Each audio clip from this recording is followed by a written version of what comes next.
Hai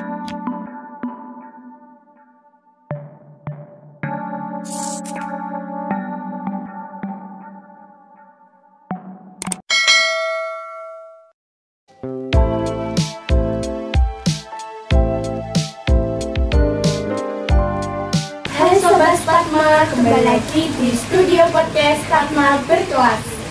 Kembali lagi dengan kita. Kali ini kita bersama Bapak Bupati Magetan Yang akan menginspirasi dan memotivasi kita semua nih guys.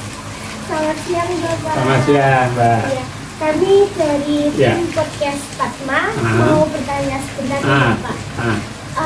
Bapak ini kan sudah mengeluarkan banyak karya. Ya.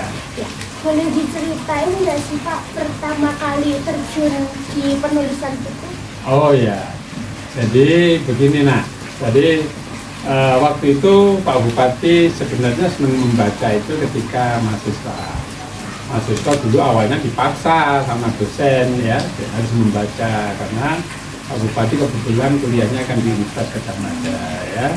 Ya Fakultas Ilmu Sosial Politik, jurusan Ilmu Pemerintahan yang memaksa mahasiswa untuk banyak membaca. Ya, sebab itulah kemudian Pak Bupati mulai di situ ya, dan ternyata timbul kesadaran Pak Bupati ya, karena apa? Karena zamannya Pak Bupati kuliah tahun 77 waktu itu teknologi belum berkembang seperti sekarang ini ya. Jadi kemudian Pak Bupati banyak buku itulah yang kemudian membuka wawasannya. Oh begini ya. Ternyata akhirnya Pak Bupati tidak hanya senang membaca diktat-diktat kuliah, tetapi kemudian juga buku-buku apa saja, majalah-majalah apa saja, itu senang membaca. Dari situlah kemudian ketika Pak Bupati kerja, kemudian timbul kesadaran, loh, kalau saya sebagai pegawai baru tidak mempunyai sesuatu yang berbeda dengan teman-teman saya tidak dikenal. Makanya yang gampang dikenal adalah menulis, ya, menulis di koran. Karena menulis di koran kan di situ terpampang nama. Tahun 86 itulah kemudian Pak Bupati mulai menulis di sebuah media di Surabaya, ya. Jadi mulainya dari situ, mulainya dari koran, Pak Bupati, ya, di koran, kemudian dikenal, ya. Nah, karena kesibukan waktu itu belum ada rubrik khusus, tapi Pak Bupati hanya kadang-kala aja ngirim, tetapi sudah mulai senang nulis. Ya. Awal mulanya dari dipaksa dosennya gitu. Ya, itu membaca. Oh iya. Ya, membaca itu dipaksa dosennya untuk senang membaca, gemar, ya.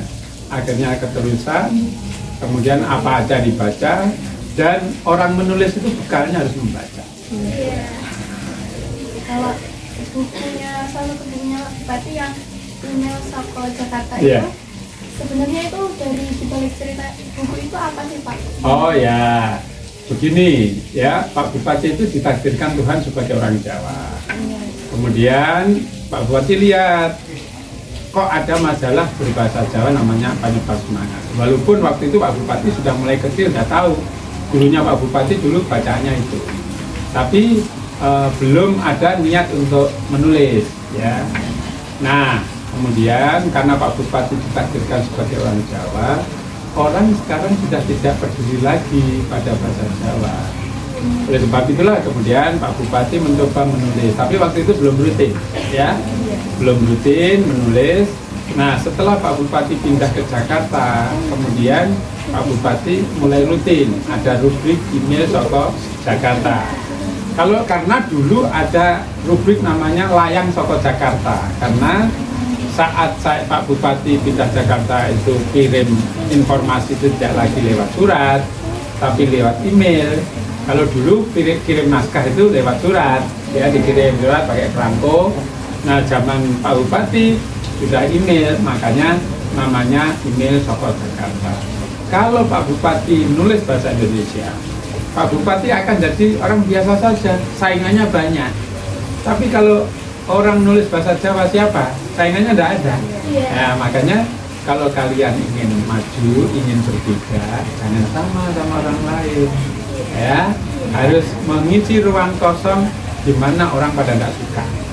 Ya, nah dari situ kemudian kita jadi unik. jadi orang yang unik, ya. Jadi itulah awal mulanya kenapa Pak Bupati nulis di bahasa Jawa, kemudian kenapa rubriknya kemudian email Soko Jakarta, kemudian tulisan di dalam rubrik itu kemudian dibukukan menjadi judul email Soko Jakarta. Itu sebenarnya kumpulan tulisan Pak Bupati selama lebih kurang 11 tahun, tapi sampai sekarang 14 tahun. Dirangkum menjadi satu buku email Soko Jakarta jilid 1, 2, 3. Itu kumpulan tulisan mulai tahun 2009. Ya. Kalau awal menulis itu kapan dulu? Dari tahun 86.